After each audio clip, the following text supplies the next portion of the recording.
Mr. President. Mr. Godfrey Bloom, Freedom and Democracy. Mr. President, it's interesting. I'd like to go back to Libya, if I may. When did the political class and the great and the good suddenly catch up with the fact that Colonel Gaddafi is an evil man? When, since that wonderful photograph, Mr. President, with you embracing him, did you suddenly come to realise that he was a wrong 'un? Because I can tell you that the victims of Lockerbie in Scotland and the victims of IRA atrocities in my country knew very well what sort of scoundrel this man was.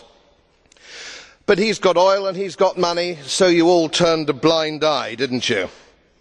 Well, the chickens have come home to roost.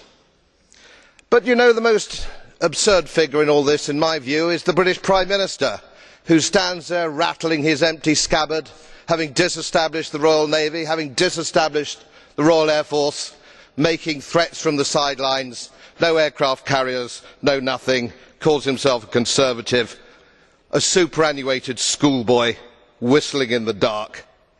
And you know, we talk a great deal about violence against the people, we talk a lot about democracy.